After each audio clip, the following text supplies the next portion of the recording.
good bargain. And while you're at it, maybe you can share the love of Jesus with that butcher there, huh? In that pagan market. Now, verse 27, if any of those who do not believe invite you to dinner, and you desire to go, eat whatever you set before you, asking no questions for conscience sake. Okay, so if a pagan, a non-Christian, maybe he's Islam, I don't know, and he invites you to dinner, are you going to say, hey, I'm not going to go because, man, that food you eat is consecrated to Allah? Or are you going to go and just say, hey, I'm going to eat it, and perhaps I can minister to them? Paul says, go and eat it. It's not a big thing. But if you have a problem with it, then don't, right? But he says, really, it's nothing. Just go and eat the food. And then remember the gospel of Jesus Christ. Give it to them. See what the Lord does. You know, I'm going to share with you just a real-life application happened to me and Marcy. You know, it's easy for us in this country because we know this culture somewhat. There's a lot of different cultures in this country. But we know in this culture, if I don't drink alcohol, if I go to any of your homes, I actually say, hey, you know, I'd rather have like a glass of water. Most of you would be okay, right? Oh, you got to drink. You know, you're going to offend me. We're kind of okay here. But I tell you, you know, you go to certain places in the world that they're going to get offended. Now, let me just tell you, this is a real-life story. When Marcia and I were living in the Czech Republic, we were there for about 3.5 years, and, you know, we wanted to do ministry there. So one of the things we did is we tried to build relationships with our co-workers and such, right? And so we're trying to build relationships with Czech families. And over there, and it could be like that in a lot of places in Europe, but over there in the Czech Republic, it was a major thing for a family to invite you into their home for a meal. Major thing. You don't do it. And so you had to be special to them for them to invite. Now, we got invited to all my co-workers' homes, at least once. There's about maybe 5 or 6 of them. And so it was after working with them for about, 6, 7 months, a year. After working with them, they invited us to their home because we were friends. Now, they weren't Christian, we were Christian. They knew we were Christian. Okay, so one of the things that they, I forget what they call it, but they're like these big old meatballs. But anyway, they weren't very, very healthy. And I got to tell you, I liked Marcy's cooking more than theirs, but I went there and I ate it. Sometimes I didn't ask what it was. I just ate it, okay? Because I didn't want to offend them, right? You understand? But I tell you, I don't drink. And I don't drink for various, I'm free to drink, but I don't just because I just choose not to, right? And Marcy doesn't drink, but I got to tell you, if you go to a Czech person's home, and I think the culture is still the same, you have to have a shot of what they call Bekadovka. And Bekadovka, it's a Czech hard liquor. It's like taking a shot of whiskey. And so every home we went, that's what we had to do.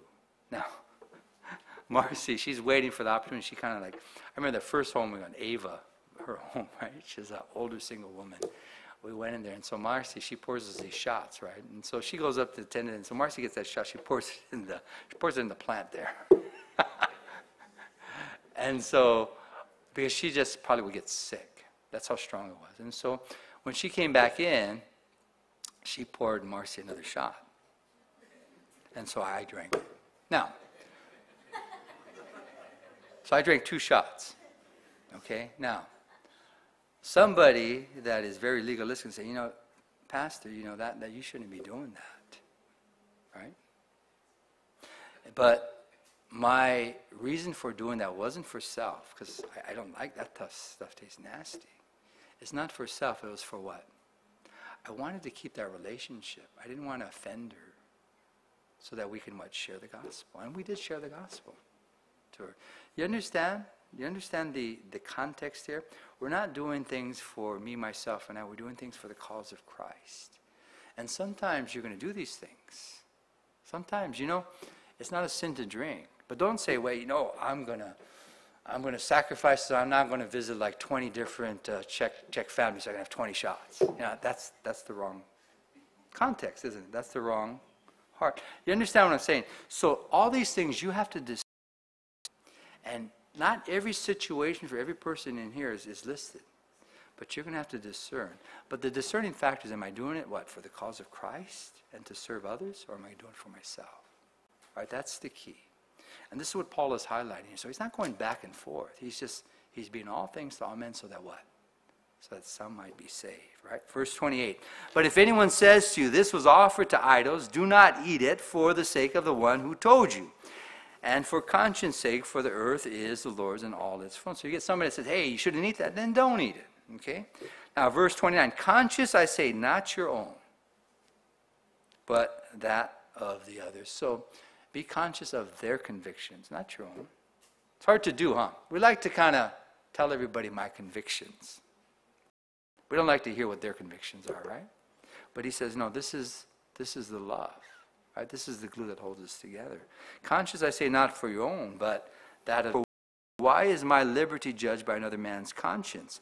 But if I partake with thanks, why am I evil spoken of for the food over which I give thanks? Therefore, whether you eat or drink, or whatever you do, do all to the glory of God. That's a key, isn't it? Isn't that the key? Whatever you do, it's to glorify God. It's not to glorify me. Give no offense either to the Jews or to the Greeks or to the church of God. Now think about it in that time. You have Jews, Greeks, and the church. This is everybody. So he says, don't offend anybody. Don't offend anybody. Just as I also please all men. That's the issue, isn't it? And he says, imitate me just as I also imitate Christ. So, freedom. And I would say, oh Lord, might you teach us by your Spirit, Lord, these principles, Lord, spiritual principles. They're not etched in stone, what to do, what not to do in every situation for every person in this room. But they're spiritual principles, and I believe it's girded in